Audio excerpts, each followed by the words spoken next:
In tonight's headlines, a 32-year-old woman is arrested for luring Hongkongers into a job scam and forcing them to take part in fraudulent activities in Southeast Asian countries. An off-duty police officer attempts to seize a gun from his colleague after being arrested for allegedly taking upskirt photos of a woman. And South Korean law enforcement finally detained President Yoon Suk-yeol on the second attempt after the impeached leader was charged for insurrection and abuse of power.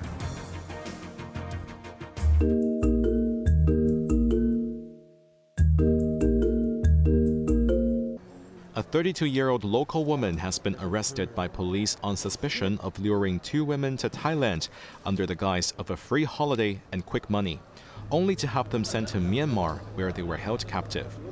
The arrested woman, who claims to be a beautician, is currently in custody and will face charges of conspiracy to commit fraud. Authorities are also investigating her potential links to an organized crime syndicate. The victims, aged 21 and 23, flew to Thailand on 27 December last year, where they were promptly picked up and transported to a fraudulent hub in Myanmar.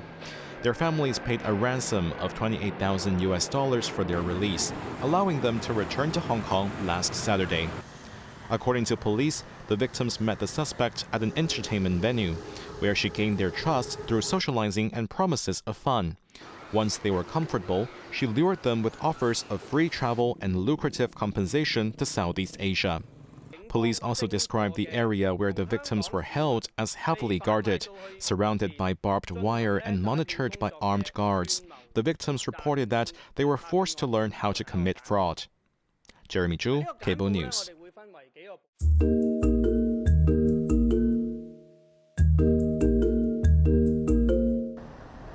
An off-duty police officer reportedly tried to seize a gun from his colleague inside a Tsim Sha Tsui police station, sources say. The officer, who had been arrested for allegedly taking upskirt photos of a woman at the Tsim Sha Tsui MTR station, attempted to grab a gun from a fellow officer after being escorted to the police station. He was brought under control and no shots were fired. One officer sustained injuries and was taken to Kwang Wah Hospital for treatment. Authorities are currently investigating the incident.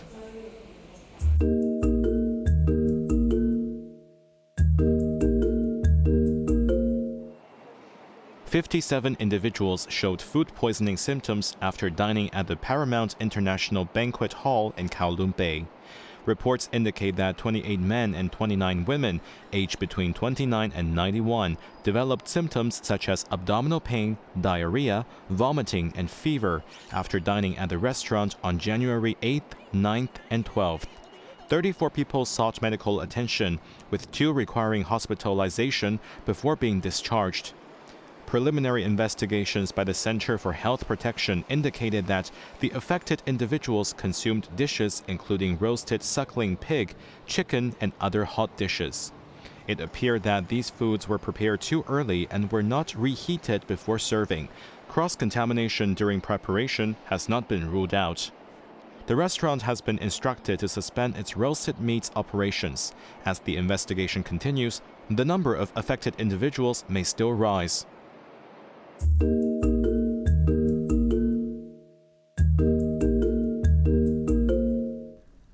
The Consumer Council has given a heads-up for those seeking a large and hot daily brew, revealing that certain travel mugs and tumblers on the market may not live up to their advertised capacities or insulation claims. The watchdog tested 18 brands ranging in price from $80 to $425, boasting capacities from 350 to 900 millimeters. The models were filled with room temperature water until the liquid level rested 10 millimeters below the lid once sealed shut.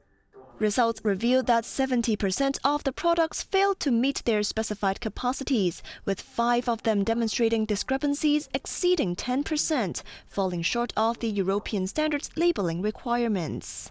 The brand that performed the worst was Pole Bear. The biggest discrepancy was noted in one model, which was priced the lowest, $80. Its stated capacity was 420 milliliters, but it measured normal capacity just 335, a discrepancy of over 20%. The council shared these findings with manufacturers and passed the results to the Customs and Excise Department for further follow-up.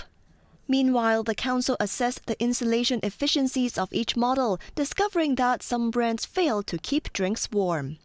The two stainless steel models, NOC and Stanley, performed best as they were able to keep the water temperature at over 60 degrees Celsius after 6 hours. But the water temperature in 3 plastic mugs or tumblers dropped significantly to between 29 and 26.3 degrees. While bringing your own mug is environmentally friendly, the council reminded consumers to avoid letting beverage sit in the mug for extended periods to prevent germ proliferation, while also urging the public to clean their cups regularly. Cheryl Yun, Cable News.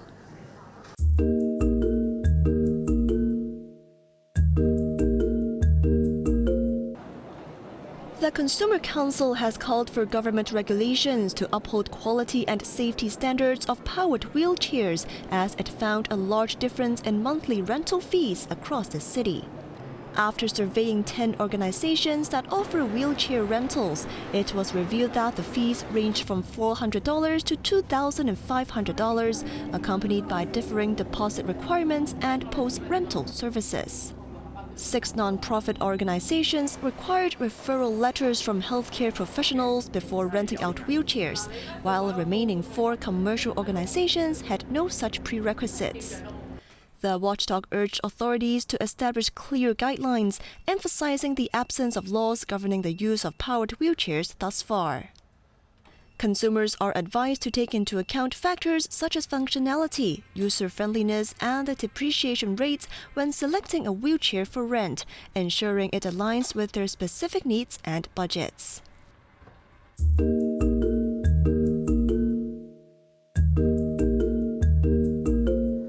The Housing Authority has clarified that tenants residing in public housing and engaging in commercial activities from their homes will not be categorized as committing severe abuse. Speaking on a radio show, Clarissa Wong, chairman of the Subsidized Housing Committee, elaborated on the recently proposed legal amendments aimed at criminalizing serious misuse of public housing. One of the proposed measures includes a maximum fine of $500,000 and a year's imprisonment for tenants who do not reside in their public housing units but use them for business.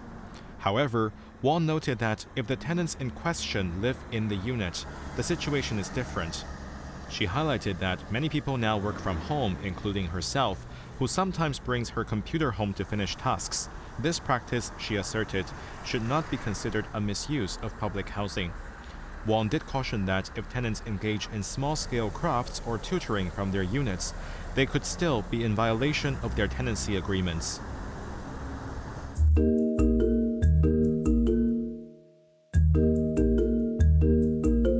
그동안 잘 계셨습니까? In a video message recorded before his arrest, impeached South Korean President Yoon Suk-yeol said, "Unfortunately, the law in this country has completely collapsed. To avoid any unfortunate incidents or bloodshed, Yoon had decided to comply with the arrest warrant issued by South Korea's Corruption Investigation Office. After an hours-long standoff, hundreds of law enforcement officials entered the residential compound in the capital Seoul, from where Yoon had defied one previous attempt to arrest him over the imposition of martial law while in office last month. Yoon is facing charges of insurrection and abuse of power, a crime which is punishable by life imprisonment or even the death penalty. He was taken to the corruption agency's office in the nearby city of Gwacheon, which lies within the Seoul National Capital Region. His lawyers have criticized the execution of the warrant, saying the corruption office does not have the authority to issue such orders. Legally, Yoon can be held for 48 hours, during which he has the right to remain silent. Investigators are likely to request for a detention warrant, which would allow Yoon to be kept in custody and questioned for up to 20 days. If the court denies such a request, Yoon will be released and free to return to the presidential residence. Sachin Katwi, Cable News.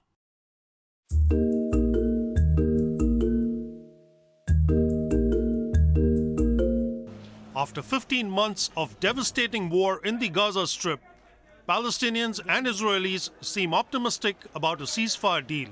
Mediated by the United States, Qatar, and Egypt, the talks in Doha were at the closest point which could finally trigger a truce between Israel and Palestinian group Hamas.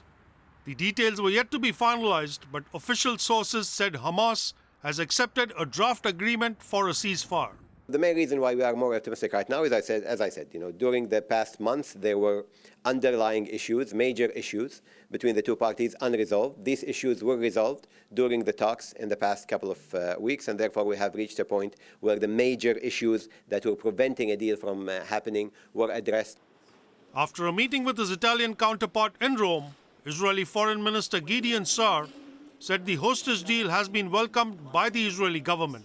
We are negotiating a gradual deal.